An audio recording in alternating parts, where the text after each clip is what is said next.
परम सत्कार योग गुरु प्यारी साध संगत जी, राधा स्वामी जी। साध संगत जी, आप इस वीडियो पर इसके टाइटल को पढ़कर आए होंगे और आप सोच रहे होंगे कि पंडित, और वो भी एक घमंडी पंडित, भला गुरु धारण करके क्या करेगा। पंडितों की राह तो अलग ही होती है। ज्यादातर पंडित अपने आप को बहुत ज्ञानी भी समझ लेते हैं, लेकिन साध संगत जी बाबा जी ने जब जिसको अपनी ओर लगाना होता है तो फिर क्या पंडित और क्या मौलाना, गुरु चुंबक की तरह उन्हें अपनी ओर खींच ही लेते हैं। साध संगत जी, ये जो साखी आप सुनने जा रहे हैं, इस घटना की शुरुआत एक हवाई यात्रा के दौरान शुरू हुई थी। इस हवाई यात्रा में एक बहुत ही ज्ञानी और पैसे वाला और घमंडी पंडित यात्रा कर रहा था। इस पंडित के साथ वाली सीट पर एक सत्संगी भाई भी इसी दौरान यात्रा कर रहा था। लगभग 2.5 घंटे का यह सफर था। पंडित बहुत पहुंचा हुआ और नामी पंडित था। इस पंडित से पूजा करवाने के लिए बहुत दूर दूर से लोग पंडित को अपने खर्चे पर अपने घर बुलाया करते थे। उस दिन भी किसी के घर के मुहूर्त की पूजा करने के लिए पंडित मुंबई जा रहा था। अक्सर जब हम कहीं लंबा सफर कर रहे होते हैं तो पास बैठे पैसेंजर से कुछ ना कुछ बात शुरू हो ही जाती है।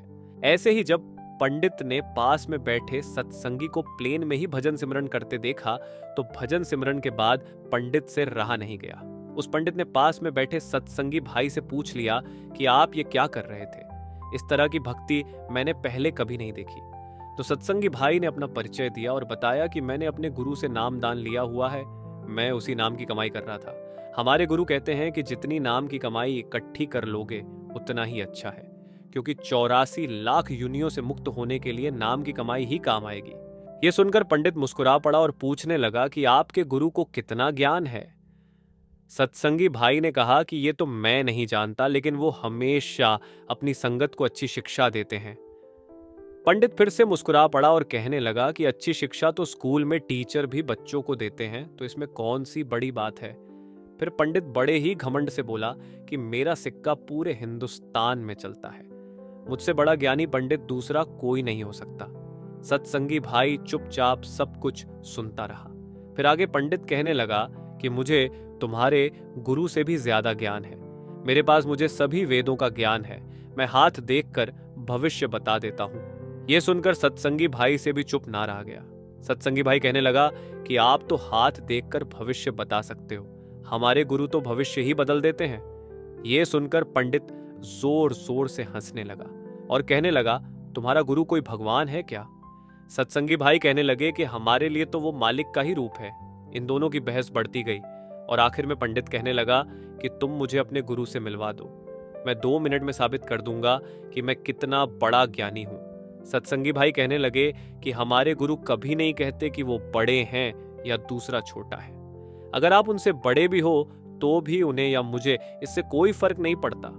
आप अपने हिसाब से अपना जीवन जीते हो, हम सत्संगी लोग अपने हिसाब से जीते हैं।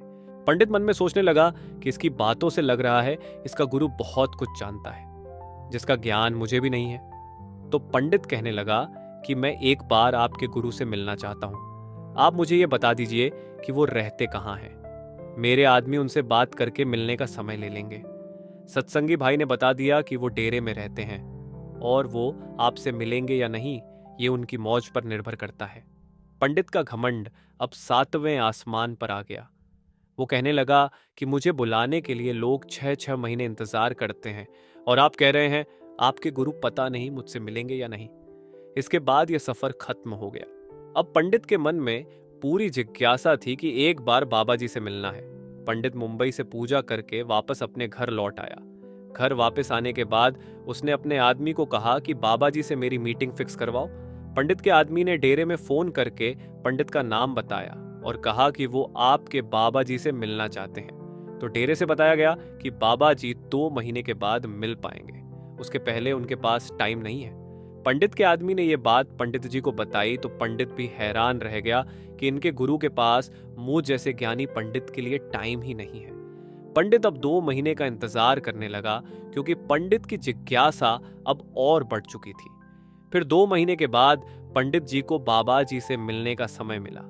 पंडित अपनी गाड़ी में बैठकर अपने आदमियों के साथ डेरे पहुंच गया और पंडित को अकेले ही बाबा जी के पास भेजा गया। जब पंडित बाबा जी के सामने गया तो वो बाबा जी के आगे कुछ बोल ही नहीं पाया। फिर बाबा जी ने कहा कि क्या काम था मुझसे। पंडित को समझ ही नहीं आ रही थी कि इनसे क्या बात करूं। बाबा जी ने फिर से पूछा कि बोलिए आपको मुझसे क्या काम था।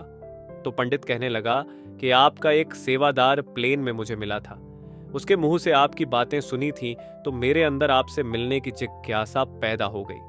मुझे सभी वेदों का ज्ञान है, मैं एक बहुत बड़ा पंडित हूं, लेकिन आपका चेहरा देखकर लग रहा है आप मुझसे भी बड़े ज्ञानी हो।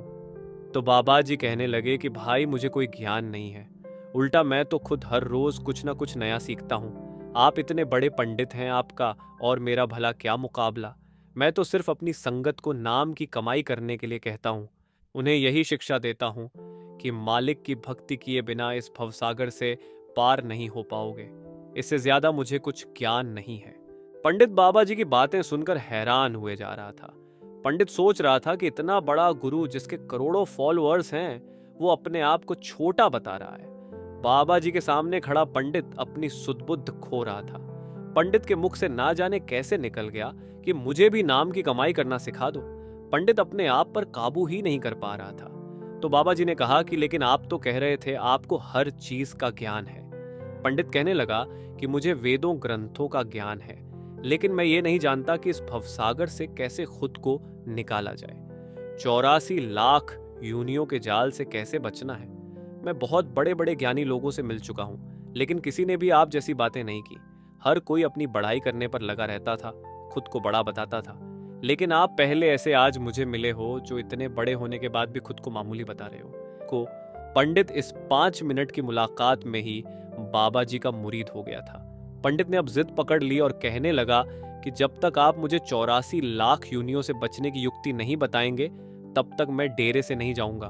तो बाबा जी ने कहा कि मैं तो तुम्हें नामदान दे दूंगा, लेकिन पहले एक काम करो, तुम्हें जितना भी ज्ञान है उसको कागज पर लिखकर मेरे पास लेकर आओ। पंडित को तो बहुत सारे वेदों ग्रंथों का ज्ञान था। पंडित ने 10 दिन मांगे और 10वें दिन शाम को अपने ज्ञान के कई हजार पन्ने लिखकर बाबा जी के सामने पहुंच गया। बाबा जी कहने लगे कि इतने सारे पेज पढ़ने लगूंगा तो मैं सत्संग कैसे फरमाऊंगा। अपने ज्ञान का सार लिख कर लाओ। तुम तो विस्तार में सब लिख लाए। पंडित वहां से गया और एक दिन के बाद 50 पन्ने का एक सार लेकर बाबा जी के आगे पहुंच गया। बाबा जी ने कहा कि यह भी बहुत ज्यादा है और छोटा करो। अपने ज्ञान को कम से कम शब्दों में लिख कर लाओ। पंडित अब 5 पन्ने भरकर बाबा जी के आगे आ गया। बाबा जी ने फिर से कहा कि अभी भी ज्यादा है, अपने ज्ञान को संक्षेप में लिख कर लाओ। अब पंडित समझ गया था कि बाबा जी आखिर क्या कहना चाहते हैं।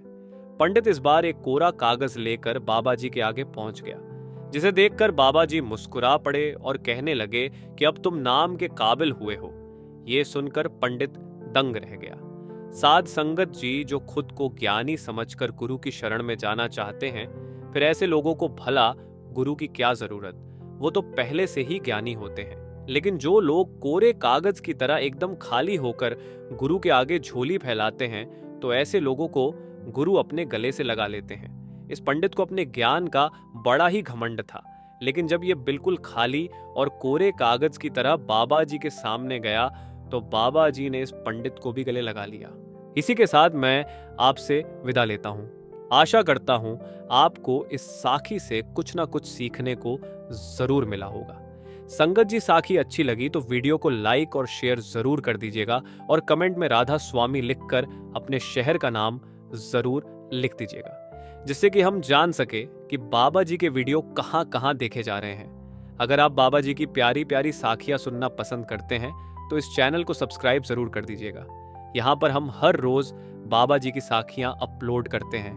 गुरु प्यारी साध संगत जी, राधा स्वामी जी।